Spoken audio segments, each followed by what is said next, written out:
안녕하십니까, 이진우입니다.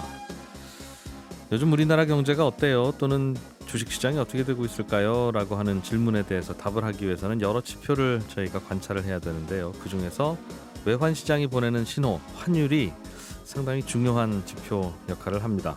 최근에 경기 침체, 물가 급등, 여러 가지 우려의 목소리도 커지고 있는데, 특히 외환시장에서 나타나는 이 신호에 대해서 오늘 센터뷰 시간에 이런저런 이야기 좀 들어보겠습니다.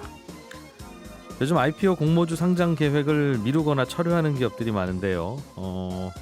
가구도 사고 다른 집 인테리어 어떻게 했는지 구경도 할 수 있는 오늘의 집이라는 플랫폼 기업이 있죠. 이 기업이 유니콘 기업 가치를 평가받으면서 상장 시기도 주목을 받고 있다는 소식입니다. 결과적으로 어떻게 될지 잘 모르겠습니다만, 오늘 블루칩 신기주 시간에는 오늘의 집이라는 회사, 오늘의 집이라는 서비스가 또 어떤 화제가 되고 있는지도 들어보죠. 손에 잡히는 경제 플러스 광고 듣고 시작합니다. 예, 주식시장은 지금 보합권인 것 같습니다. 코스피는 살짝 내리고 있고 코스닥은 0.5% 정도 강세를 보이고 있는데, 오늘은 평소와는 달리, 사실은 평소에도 매일 들여다봐야 합니다만 주가를 들여다보다가 흐름을 가끔씩은 놓치곤 하는, 그러나 중요한 신호를 우리에게 보내주고 있는 환율을 자세하게 좀 들여다볼게요. 오늘 잠깐 환율을 보면 1282원 선에서 거래되고 있는데, 오전보다는 아침보다는 약간 낙폭은 줄인 상태입니다. 원화 기준으로 볼 때. KB증권의 신동준 WM솔루션 총괄본부장 나오셨습니다. 어서 오세요. 네, 안녕하세요. 예. 최근 환율이 요즘 달러가 한 얼마예요? 라고 물으면 그냥 한 1,300원쯤이라고 계산하면 편하죠. 그렇습니다. 그렇죠. 네, 오랜만에 1,300원에 육박하는 숫자를 저희가 예. 지금 보고 있는 거죠. 예. 5월 네. 그러니까 원화가 약세인 겁니다. 그죠? 달러 값이 올라간다는 맞습니다. 말은 상대적으로 원화 가치는 떨어지고 있다는 뜻인데요. 네. 그러니까 1달러에 예를 들면 1,000원에 1달러를 주면 1,000원짜리 빵을 사 먹을 수 있었는데, 예. 지금은 1달러를 주면 1,300원. 네, 1,300원이랑 같이 바꿔줘야 된다는 얘기니까 예. 원화 값이 떨어졌다는 뜻이죠. 예. 우리나라로 놀러 오는 외국인 입장에서는 좋고. 네, 맞습니다. 그렇죠. 예. 한국 사람이 해외로 여행 가기에는 힘들고. 불편하고. 예. 1,300원 갖고 가야 1달러 되니까. 예. 그런 상황인데, 이게 작년, 재작년 수준만 해도 한 1,150원, 이때가 그냥 우리나라 보통 환율인 것 같아요. 맞습니다. 갑자기 이렇게 환율이 올라간 이유가 뭡니까? 최근 1년 사이에. 일단 환율 올라간 얘기보다도 어느 정도 수준까지 왔는지 먼저 한번 짚어보시죠. 예. 5월 12일 날 지금 현재 종가 기준으로는 1,288원까지 올라갔었고, 네. 지난 금요일 날은 장중에 1,291원까지 올라서 거의 진짜 1,300원을 앞두고 있습니다. 우리가 코로나가 지금 아직 안 끝났지 않습니까? 예.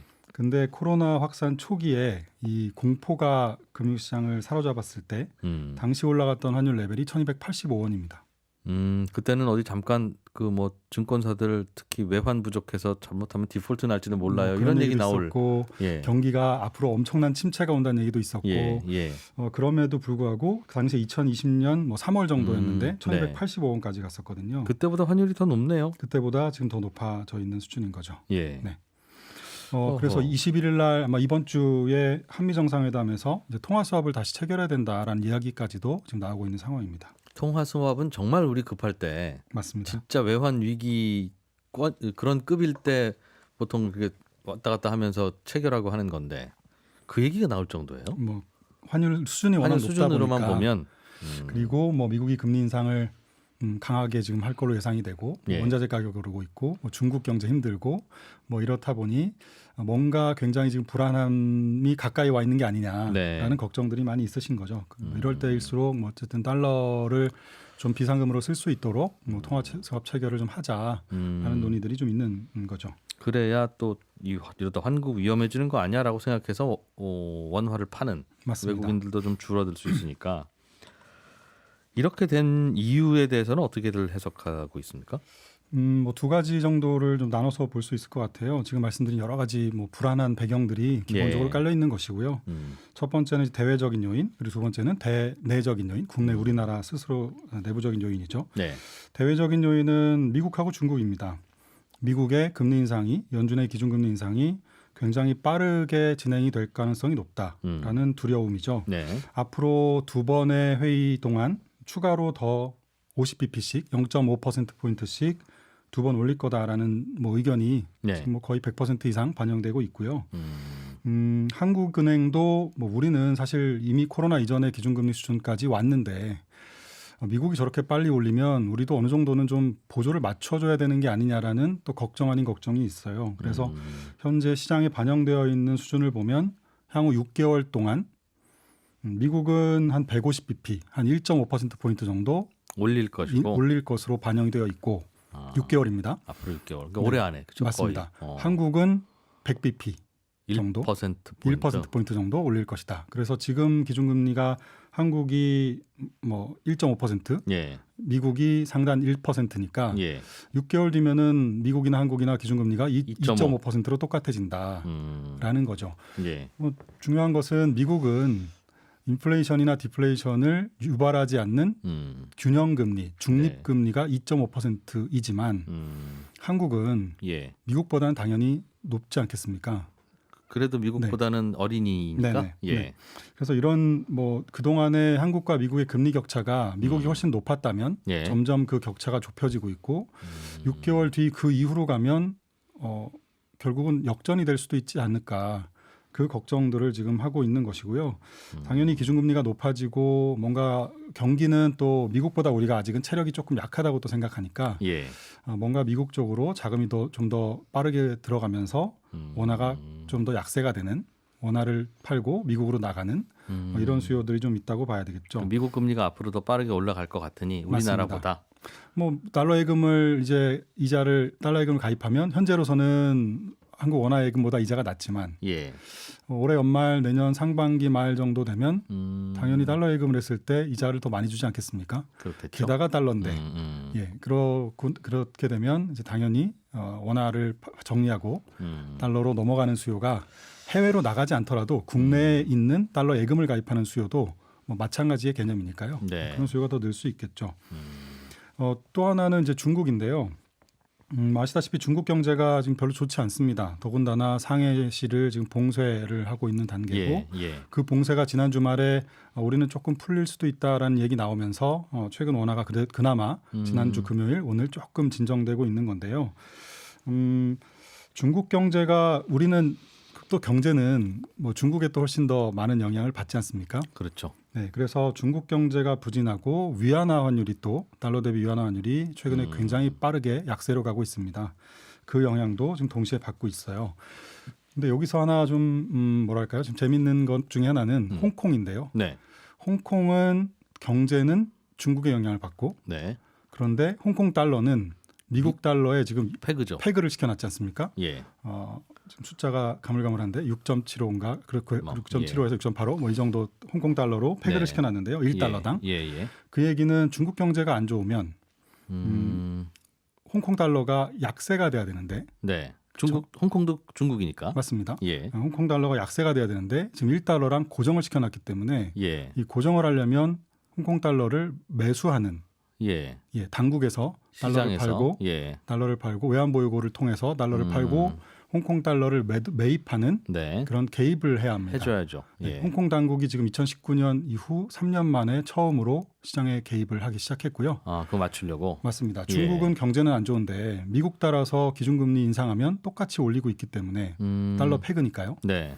경제는 안 좋은데 미국만큼 똑같이 금리를 올리고 있어서 당연히 환율은 약세 압력을 받지 않겠습니까? 그렇겠죠. 그거를 지금 위에서 누르고 있는 거죠. 약세가 되는 힘을 네네. 딱 그 환율을 고정을 시켜놓으니까. 그러니까 경제로 치면 홍콩 달러 가치가 떨어져야 되는데 맞습니다. 홍콩 달러 가치는 미국 달러랑 같이 움직이는 걸로 다리를 묶어놨으니 맞습니다. 그러니까 억지로라도 따라가라고 지금 계속 네.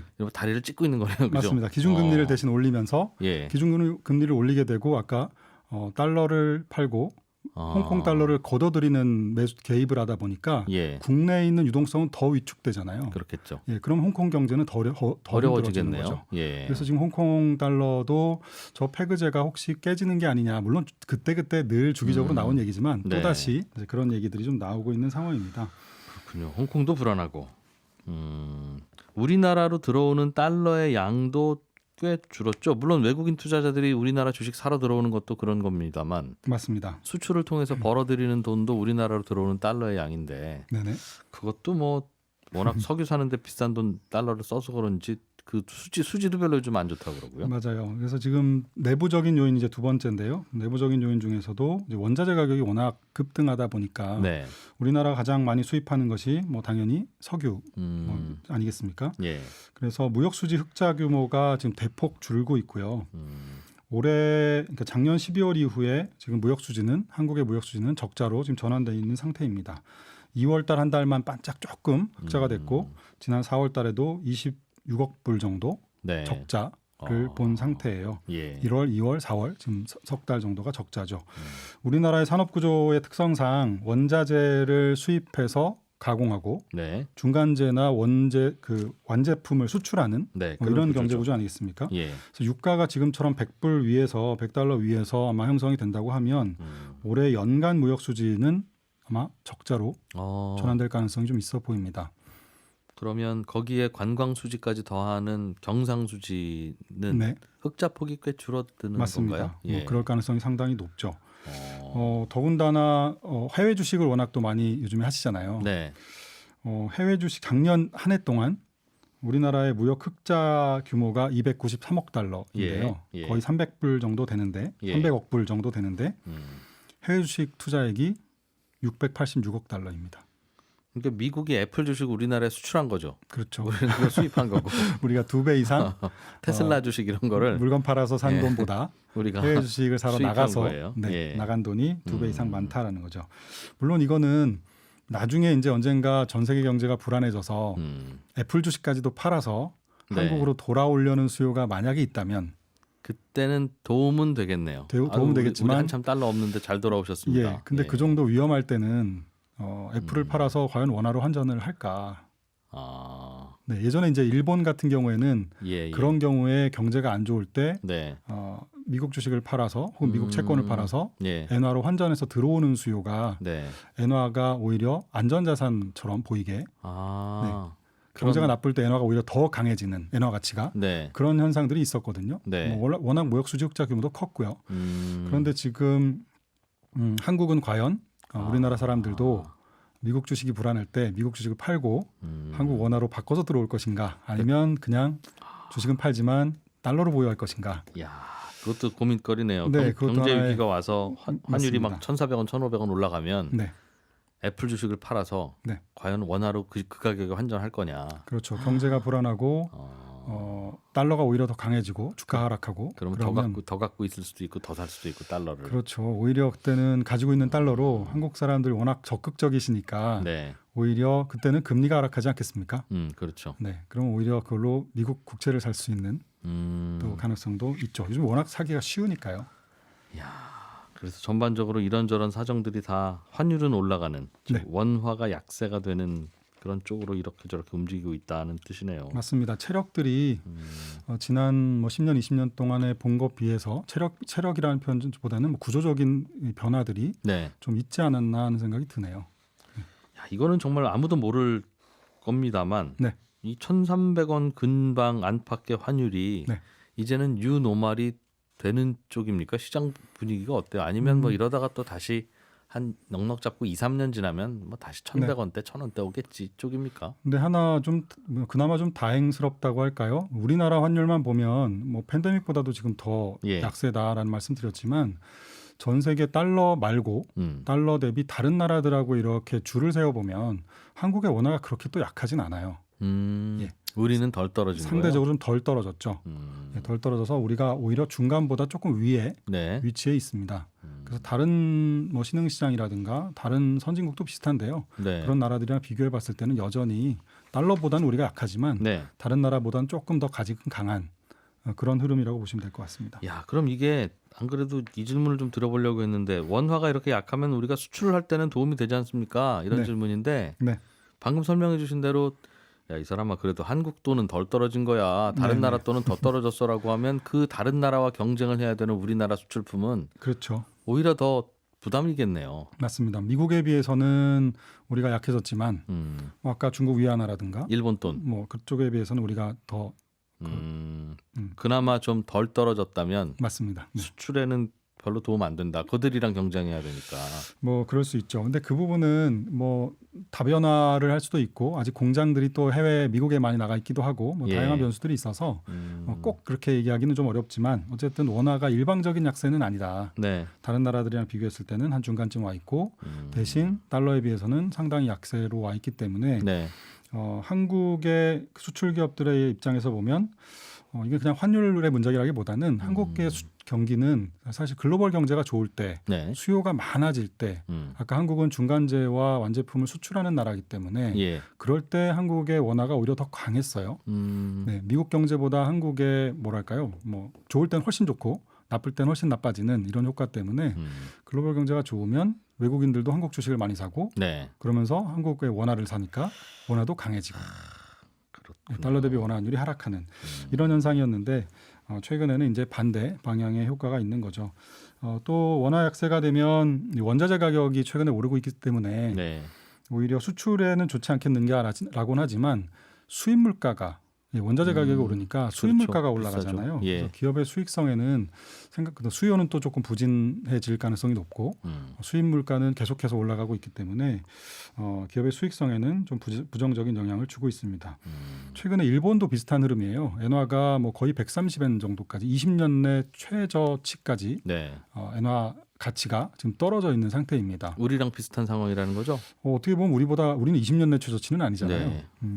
일본의 엔화는 이렇게 네. 시장이 불안할 때 오히려 더 강해지는 통화라고 우리가 안전자산이라고 알고 있는데 최근 엔화는 전혀 그렇지 않은 모습이고 안전자산도 아니다. 예, 거기에 근본적인 원인 중에 여러 가지 하나가 과도한 엔화 약세가 이 수입 물가를 끌어올려서 네. 역시 기업의 실적에도 굉장히 부정적이다. 경상수지도 그래서 오히려 적자다. 그래서 엔화를 오히려 더 약세로 밀어올리는 네. 이런 악순환이 최근에 일본에서도 엔화에서도 좀 나타나고 있는 상황입니다. 그에 예. 비하면 우리는 조금 그거에 비해서 좀 약한 흐름인 거죠. 하여튼 전반적으로 경기가 나쁘다는 불안하다는 뜻이에요. 그죠? 환율이 이렇게 높다는 건. 맞습니다. 네. 언제까지 이럴 거냐라는 게 이제 우리 주식 시장에 네. 투자하는 분들도 네. 궁금한 질문이고 그럴 건데 네네. 어떻게 보십니까? 최근에 주식이 뭔가 이렇게 되게 불안함에도 불구하고 주식을 정리하거나 조금 더 보수적으로 가지 못하는 이유는 네. 지난 한 2, 3년 사이에 예. 굉장히 큰 교훈을 급락과 얻었죠. 급등이 있었어요. 내가 팔면 오르더라. 맞습니다. 코로나 초창기에 한 30% 폭락했는데 6개월 예. 만에 예. 다 회복했고 미중 무역 분쟁 때도 한 20% 미국 기준으로 미국 지금 S&P 500 기준의 주가를 말씀드린 겁니다. 예. 우리는 더 하락했죠. 미국 기준으로 한 20% 하락했는데 역시 한 넉 달 만에 다 회복했거든요. 네. 그래서 하락하면 뭐 연준이 도와주니까 예.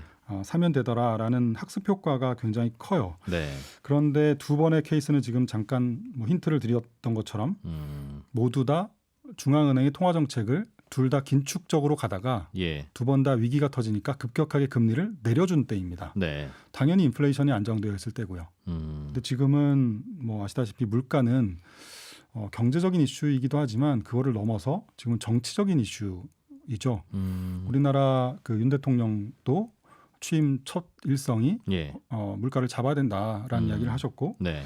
지난 주말에 바이든 대통령도 인플레이션은 받아들이기 어려울 정도로 높은 수준이기 때문에 인플레이션을 끌어내리는 것이 경제 부문의 최우선 사항이다라고 이야기할 정도로 이젠 네. 정치적인 이슈가 됐습니다. 11월 달에 중간 선거도 또 있고요. 예. 파월 연준 의장이 지난 주말에 인터뷰 때 재밌는 얘기를 했는데요. 5개 단어로 마지막으로 요약을 해주십시오. 최근의 상황이 어떻습니까? 네. 라고 했을 때 파월이 get inflation back under control이라고 해서 인플레이션을 다시 통제해야 된다. 그게 우리 얘기가, 숙제다. 네, 그게 이제 우리의 가장 큰 어젠다다. 주가 떨어지는 거는 한참 후순위 우리 아젠다야. 맞습니다. 경제가 약간 훼손되더라도 물가를 잡는 것이 지금은 가장 중요한 과제다라는 것이죠. 이것은 뭐 당연히 정치적으로도 중요한 부분이라서 조금 더 힘든 과정이 있지 때가 않을까 싶습니다. 이어지겠다. 네. KB증권의 신동준 총괄본부장이었습니다. 고맙습니다. 네, 고맙습니다. 예, 저희는 광고 잠깐 듣고 2부에서 이어가겠습니다. 예, 블루칩 기업들의 이슈 그리고 투자의 이야기들을 살펴보는 블루칩 신기주 시간입니다. 오늘은 여기도 요즘 플랫폼 기업이 참 많아서 여기도 플랫폼 기업이죠. 오늘의 집이라는 회사에 대해서 살펴보겠습니다. 오늘도 신기주 기자와 함께 할 건데요. 오늘은 회사를 옮기셨나 봅니다. 더밀크 코리아의 신기주 부대표님. 나오셨습니다. 어서 오세요. 네, 안녕하세요. 네.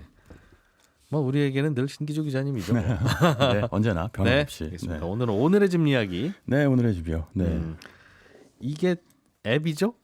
그렇죠. 네, 이제 그 홈 퍼니싱 인테리어 유통 이커머스 플랫폼. 네. 이제 옷을 사는 곳이 무신사 같은 곳이 있고 네. 신선식품이 마켓컬리가 있으면 집에 가구가 필요하다. 그럼 네. 가구를 요즘 가서 안 사잖아요. 이커머스 사고 싶은데 네. 어디냐? 오늘의 집인데 오늘의 집의 몸값이 이제 2조 원이 넘어갔다고 해요. 이 부동산 몸값이라는 얘기 건 기업 가치. 아, 그렇죠. 예. 그러니까 이게 2조 원 여기도 집값이다 이거죠. 오늘의 집이니까. 아, 예, 집값인데 이게 다른 집값은 오르면 이제 괴로운데 네. 요 집값은 오르면 뭐 이제 박수 쳐주고 더 우리한테 서비스를 잘해줄까라는 기대를 하게 만드는 서비스죠. 네. 근데 이게 이런 건 있어요. 그 뭐냐면 요즘 그 시장이 너무 안 좋잖아요. 주식 시장이. 그러니까요. 근데 이제 하반기에 시장이 좋을 때 생각해갖고 이제 기업 공개를 하겠다고 했던 회사들이 하반기에 IPO 준비 많이 하고 있는데 한번 소개해드렸던 마켓컬리가 대표적이에요. 네. 근데 마켓컬리가 지금 4조 원 이상 받아야 되는데 요즘 시장 분위기로 받을 수 있을까? 예. 이런 고민이 있는데 오늘의 집 같은 경우는 2조 원이잖아요. 근데 시장의 점유율이나 이런 거 보면 절대 떨어지지 않는데 그러니까 이거는 평가가 덜 저평가되어 있다라고 생각해서 오히려 투자자들이 매력적이라고 보는 부분이 있습니다. 그래서 시리즈 D 투자를 받았는데요. 최근에 5월 9일이니까 지지난주죠. 오늘의 집이. 네, 오늘의 집이 예. 2,300억 원 투자를 받았어요. 이게 지금 말씀드린 것처럼 다른 플랫폼에 비해서 상대적으로 반값이다. 그러니까 투자를 많이 해도 될 것이다라고 생각했고, 뭐가 반값이라는 거예요? 그러니까 전체 기업의 평가액이 몸값이. 오늘의 집 같이 저렇게 사람들이 좋아하는 앱이 전체 기업 가치가 2조 원이면 싼 거다. 그렇죠. 네, 마켓컬리가 4조 원이고요. 무신사도 4조 원. 몰라. 조 단위 얘기 막 하니까 이게 좀 감이 없어지는데 시리즈 D라고 하셨는데 D. 네. 시리즈 A, 네. 시리즈 B 뭐 이런 얘기들도 들려서 그 A, B, C, D가 무슨 뜻이에요? 그러게요. 저기 학점 얘기도 아니고 이제 설명 좀 해주세요. 네. 스타트업의 투자라고 하는 건 순서가 있는데 일단 이제 초기 시드 투자가 있죠. 시드는 이제 씨앗을 뿌리는 시드머니 할 때. 시드머니 하는 초기에. 근데 아주 투자가 있고요. 그리고 나서 이제 외부 투자자들의 투자를 받게 되는데 이걸 알파벳 순서로 해서 A, B, C, D 이렇게 됩니다. 1차, 2차, 3차, 4차 투자 이렇다는 네, 거군요. 근데 여기서 이제 클래스 B라고 하는 주식도 있어요. B 투자의 핵심인데 뭐냐면 이제 처음에는 네. 지분에 대해서 그 경영권은 간섭 안 하고 그냥 우선주만 받겠다가 A고요. 그 B로 넘어가면 그 다음부터는 이제 경영권 간섭할 수 있는 의결권이 있는 주식이 생기는 거예요. 주식의 종류가 A주, B주가 있다는 그렇죠. 겁니다. 시리즈 네. A, B, C, D와는 서로 다른 그런 A, B, 거에서 A, B. 이제 맞아 떨어져서 자연스럽게 A, B, C, D라고 부르게 된 측면이 있습니다. 그러니까 처음에 A, B, C, D를 순서대로 부르는 측면도 있지만 네. A 투자할 때는 의결권이 없는 우선주에 투자하고 B 투자할 때는 이제부터 나 투자했으니까 의결권도 갖겠어라고 하는 게 B 이게 맞아 떨어지면서 A, B, C, D가 되는데요. 이게 물 건너온 말이군요. 미국에 그 A주, B주가 서로 다른 의결권이 있고 없고 하는 주식이 서로 다른 맞아요. 네. 스타트업이 많은 미국에서 하던 이야기군요. 그러니까 스타트업이니까 네. 물 건너 왔으니까. 네. 근데 여기 중요한 건요. 예. C 투자만 받아도 사실은 이제 유니콘에 가까워졌다 하거든요. D 투자가 되면 지금 우리 얘기한 것처럼 이제 기업 몸값이 조 단위가 되는 거고요. 4차 투자까지 그렇죠. 받으면 그러니까 이쯤 되면 대박은 뭐 예정되어 있다 이런 평가를 받는데 회사가 어려우면 3차, 4차까지도 투자가 안 가니까 못 가죠. 네, 못 가죠. 네. 그렇군요. 오늘의 집에서는 그 말씀하신 가구? 네. 그러니까 가구 쇼핑몰이에요? 그렇죠. 이제 흔히 말해서 가구를 산다고 하는 건데 네. 이제 정의는 정확하게는 홈 퍼니싱 인테리어 이커머스 플랫폼 이렇게 스스로는 설명을 합니다. 그게 뭐 가구 가게죠. 네, 뭐. 인터넷 모바일로 가구 파는 건데 예. 옛날에는 이제 말하자면 그 가구 단지에 갔던가 아니면 최근 몇 년 동안 그 가구 공룡이라고 불리는 이케아에 가서 사시는 분들도 네. 코로나 이전에 있었는데 팬데믹 코로나 이후에 그러니까 직접 가지 않고 집을 꾸미고 싶은 제품의 모든 걸 살 수 있는 플랫폼으로 오늘의 집이 인기를 끌게 된 거죠. 근데 거기에 이제 한 가지 특별한 게 있는데요. 이제 그 가장 저도 즐겨 보는데 그 나 혼자 산다라는 방송 아주 인기잖아요. 나 혼자 산다의 즐거움이 뭘까 생각해 보면 그 내가 사는 집 말고 남의 집이 어떻게 사는지 들여다볼 수 있는데 그 사람 집이 되게 유명한 어떤 누구누구의 집이다. 네. 그러면 훔쳐보는 재미도 있고 저 사람 어떻게 사나? 나는 그럼 어떻게 꾸며보지? 요게 사실은 인간이 갖고 있는 굉장한 본능이잖아요. 그렇죠. 네, 예. 그러니까 이런 온라인 집들이 기능을 오늘의 집이 좀 이렇게 덧붙였어요. 그러니까 내 집을 자랑할 수 있는 거죠. 단순하게 제품을 알겠습니다. 소개하고 물건을 파는 게 아니라 우리 집은 이렇게 꾸몄어요인데 거기에 이제 오늘의 집이 뭘 붙였냐면 근데 그 집에 있는 뭐 소파는 얼마? 근데 이걸 어디서 살 수 있어라는 태깅을 붙이기 시작하면서 말하자면 그 홈 인테리어의 인스타그램 같은 느낌? 인스타그램이 뭐 했는지 자랑하는 거잖아요. 그러니까 우리 집 예쁜 집 자랑하는 사진 거죠. 보여주고 야, 저 의자 예쁜데 저 뭐 어디서 사는 거야라고 하면 바로 알려주는. 그렇죠. 네. 어. 그러니까 그런 그러니까 아주 편리성이 덧붙여지면서 그러니까 이케아가 처음 등장했을 때 그 국내 가구 시장이 교란될 거라고 얘기를 했었잖아요. 네. 근데 막상 가서 보니까 가장 인상 깊었던 것 중에 하나가 쇼룸이라는 게 있었는데 네. 그러니까 정말 사람이 사는 집처럼 꾸며놓은 거예요. 근데 한 그게 50개가 넘어가니까 네. 한꺼번에 한꺼번에 집들이 50번씩 하는 거죠. 근데 휴지 사갈 필요 없고 과일 사갈 필요 없고 그냥 50번 집들이 할 수 있어. 예. 근데 문제는 그 이케아에 있는 쇼룸은 가짜인 거죠. 그냥 그렇게 사는 사람이 있는 것처럼 꾸며놓은 건데 예. 오늘의 집에 올라오는 사진들은 다 그건 자기 집 정말, 친구 집 그렇죠. 사진이라는 네, 거예요. 진짜 사진인 거죠. 그러니까 사람들이 정말 어떻게 사는지를 알 수 있으니까. 그럼 올릴 때 이거 어디서 파는 얼마짜리인 건지도 알아서 올려야 돼요? 아니면 아니 올려놓으면 오늘 집에서 그거- 태깅을 해줍니다. 자동으로. 아, 우리 네. 집에 예쁜 사진만 올려놓으면 그렇죠. 아, 거기서 이거는 어떤 제품이고 어떤 제품이고 알아서. 그게 이제 인공지능과 기술이 결합되는 것인데 음, 그러니까 오늘의 집이 그래서 각광을 받게 된 거죠. 예. 그러니까 사실 원래 가구라고 하는 것이 제가 이케아 취재할 때 그런 경우 얘기 많이 들었는데 그 공간 비즈니스라는 얘기 많이 해요. 그러니까 단지 이제 집을 꾸미는 공간이 아니라 가구가 부피가 크잖아요. 네. 그럼 전시 공간 안에 전시할 수 있는 가구의 숫자가 제한이 되니까 보여줄 수 있는 게 없는 거예요. 그러면 가구점에 가면 손님 여기 없는 거 있는 거 말고 딴 거 또 있는데요 하고 갖고 오려고 그러면 뭐 몇 시간 네. 뭐 이런 게 있는데 그러니까 공간의 임대료가 비싼데 이케아는 그거를 압축 포장을 해서 그러니까 조립하게 만들어 놨죠. 그러니까 그 공간 활용을 하는데 효율성을 극대화시켜서 비용이 줄었는데 오늘의 집은 거기 하나가 더 있는 거죠. 이제는 여기는 쇼룸도 필요 없는 거예요. 공간 자체 임대료가 필요 없는 무한한 쇼룸이 생기니까 경제성이 탁월할 수밖에 없는 거죠. 그래서 이케아를 넘어서게 된 부분이 있고요. 또 하나는 가구를 사러 가는 게 이사해 보신 분들은 아시는데 발품 판다고 하잖아요. 네. 그러니까 정말 여기 가보고 저기 가보면 비슷한 제품인데 가격 비슷한데 그거 뭐 얼마 차이 안 나는데 이거 다 알아보고 다니다 보면 너무 다리가 아픈데 네. 온라인으로 모든 걸 정보 비교를 할 수 있고 음. 어디서 살 수 있고 이른바 이제 소비자와 공급자의 정보 비대칭성을 사라지게 만들면 플랫폼이 된다. 이걸 오늘의 집도 입증해냈죠. 알겠습니다. 여기는 그런 가구들을 본인들이 그럼 사다가 창고에 쟁여놓고 파는 거예요? 아니면 상인들과 서로 연결해주는 이른바 오픈마켓 형태입니까? 네, 오픈마켓 형태입니다. 연결을 해주는데요. 네. 그런데 이제 그러니까 사실은 이 상인들만 연결해주고 순수료를 받는 구조인 거죠. 그게 이제 공급 수수료도 광고 수수료든 받게 되는 것인데 예.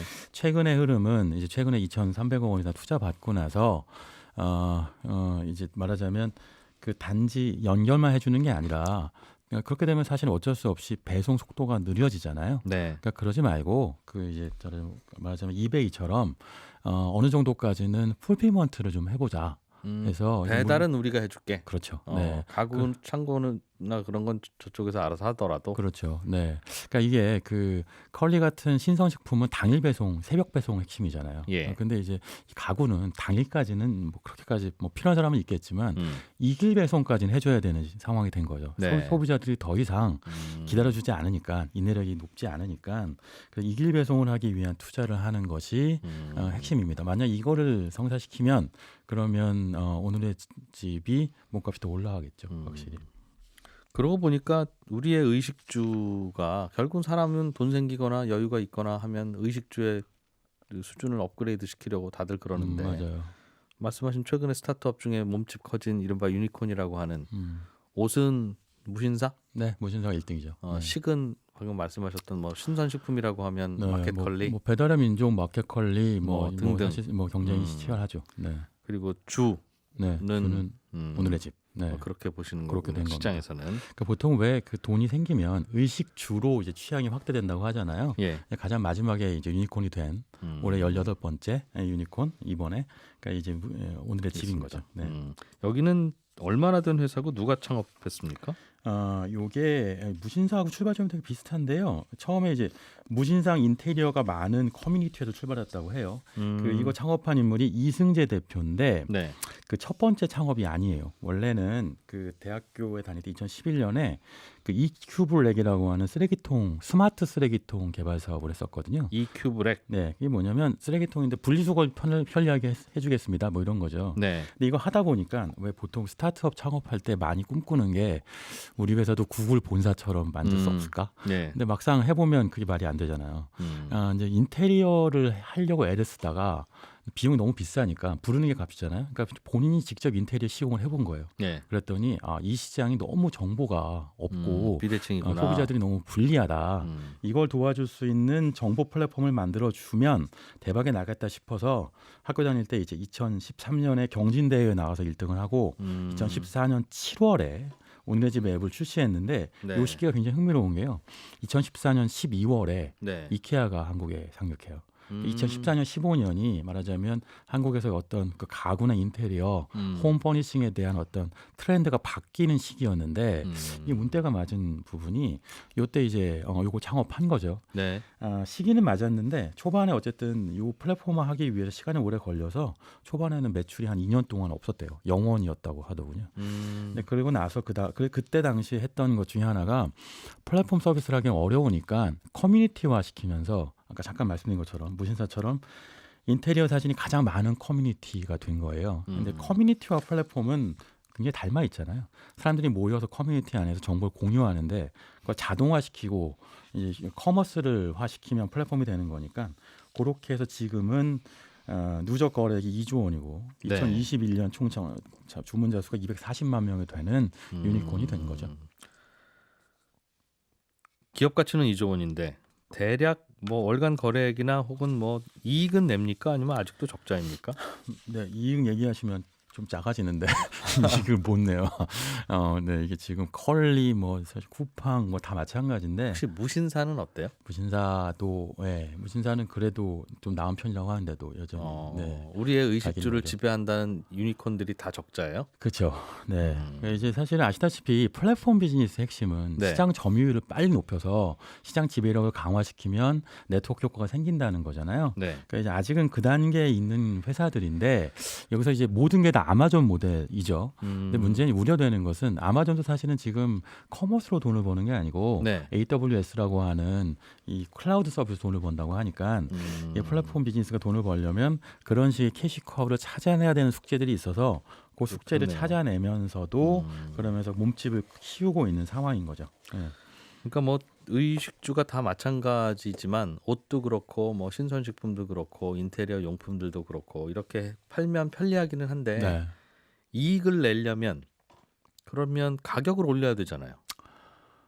파는 가격을. 수수료 가격을 올리던가. 그렇죠. 네, 결국은 네. 그 수수료라는 게 결국은 붙고 붙어서 소비자가 내는 가격일 텐데. 네, 페데럴 민족 같은 경우도 수수료 올렸다고 했다고 지금이야 뭐 있었죠. 편하고 좋고 싸네 하고 사지만 올려놓으면 아유 이거 비싸가지고 이거는 그냥 저 마트 가서 살랜다 네. 라는 수준이 되면 안 되는 거라서 이게 그렇게 해서 결국은 큰 돈 벌 수 있는 회사 될까 이거 좀 걱정거리긴 그런 거는 해요. 시장이 계속 끊임없이 이제 의문 부호를 달고 있는 부분이에요. 아주 정확하게 말씀해 주셨는데 하지만 아직까지는 일단 시장 점유율을 높여서 사람들을 모아놓으면 네. 거기서 어떤 수익 창출 모델을 만들어낼 수 있다라고 하는 드림워킹을 하고 있는 거고요. 예. 거기에 대해서 하나 덧붙여드리자면 그 미국의 그 인터넷 영웅이라고 하는 메리 미커라는 인물이 있어요. 이 인물이 여기에 투자를 했거든요. 그 오늘의 집에 네. 시리즈 C에도 투자하고 D에도 투자했는데 그 이유가 오늘의 집이 국내 말고요 해외 진출도 가능하다고 보는 거예요. 하기야 뭐 똑같죠. 외국 사람들이 자기 집 올려놓고 네. 자기 집 찍어서 올려놓으면 그게 얼마짜리인지 어디서 파는지 연결해 주면 되니까. 그렇죠. 네. 그러니까 이게 글로벌화가 가능하다고 보는 거고 지금 말씀하신 그 부분 수익 모델에 있어서 국내 시장에 더 이상 성장 안 되면 해외 진출이 가능하면 네. 그러면 그걸 갖고도 투자를 받을 수 있고 시장 파이를 키울 수 있는데 그걸 위해서 오늘의 집이 그 2021년 지난해 말이죠. 그 싱가포르에 있는 힙벤이라는 스타트업을 인수했는데 이게 싱가포르와 동남아 일대 지역에서 이른바 오늘의 집처럼 불리는데 시장 점유율이 30%가 넘어가요. 힙벤 이미 네. 오늘의 집 비슷한 게 싱가포르는 있었군요. 네, 있는데 예. 이걸 인수한 거죠. 예. 그러니까 이걸 인수한 덕분에 그 싱가포르의 유명한 국부 펀드죠. 테마색도 이번 시리즈 D에 투자를 했거든요. 그러니까 투자자들한테는 자 스케일업을 할 수 있습니다. 그러면 해외도 크게 나갈 수 있다. 나갈 수 있다. 그러면 뭐 메리 미커도 투자하고 그리고 뭐 테마색도 투자하게 되는 것이니까 예. 여기 스토리텔링을 어떻게 만드느냐가 플랫폼한테 중요하다고도 할 수 있죠. 그렇군요. 여기는 여러 가지 고민은 있겠습니다만 사람들이 자주 들어오지는 않을 수도 있다는 건 있겠네요. 즉 매일매일 장 봐야 되는 그런 식품이나 그건 뭐 매일매일 들어올 거고 사람들이 네. 단골이라면 옷도 뭐 아주 자주 사지는 않습니다만 거의 취미처럼 보는 분들이 있더군요. 살 건 아니더라도. 그렇죠. 네. 아 인테리어도 남의 집 인테리어 맞아요, 구경하는 게 맞아요. 거의 네. 하루 매일 습관인 네. 분들이 네. 있을 수 있겠군요. 제 주변에 있어요. 실제로 아. 남의 집에 보면서 가구 이렇게 등, 네. 뭐 전등 이런 거 보는 분들이 있거든요. 음. 결국 오늘의 집은 팔기만 하는 게 아니라 네. 남의 집을 오늘 볼 수 있게 만든 것, 인스타그램이 된 것, 아. 요게 핵심이에요. 요걸 했기 때문에 네. 여기까지 올 수 있었던 거고요. 그러니까 지금 점점점 이제 홈퍼니싱의 모든 것으로 가고 있죠. 네. 신규주 기자님은 남의 집 들여다보는 게 행복하고 재밌습니까? 아니면 맛있는 음식 고를 때가 재밌습니까? 아니면 네. 옷 고를 때가 재밌습니까? 저는 맛있는 음식이 재밌던데요. 일단 먹고 보자. 남의 집은 뭐 우리 집도 꾸미기 바쁜데. 근데 이거 중요한 건요. 예. 아까 말씀드린 것처럼 결국은 아직은 그 IPO가 가까워지면 힘들거든요. 예. 약간 멀다는 것이 오늘의 집 투자와 유리한 측면이 있다. 근데 아직 진실의 순간이 조금 남아 있다. 뭐 이런 알겠습니다. 거 말씀. 신규주 기자였습니다. 네. 고맙습니다. 예, 저는 내일 아침 8시 30분에 손에 잡히는 경제에서 또 인사드리러 오겠습니다. 이진우였습니다. 고맙습니다.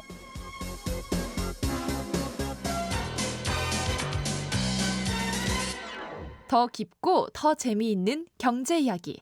이진우의 손에 잡히는 경제 플러스.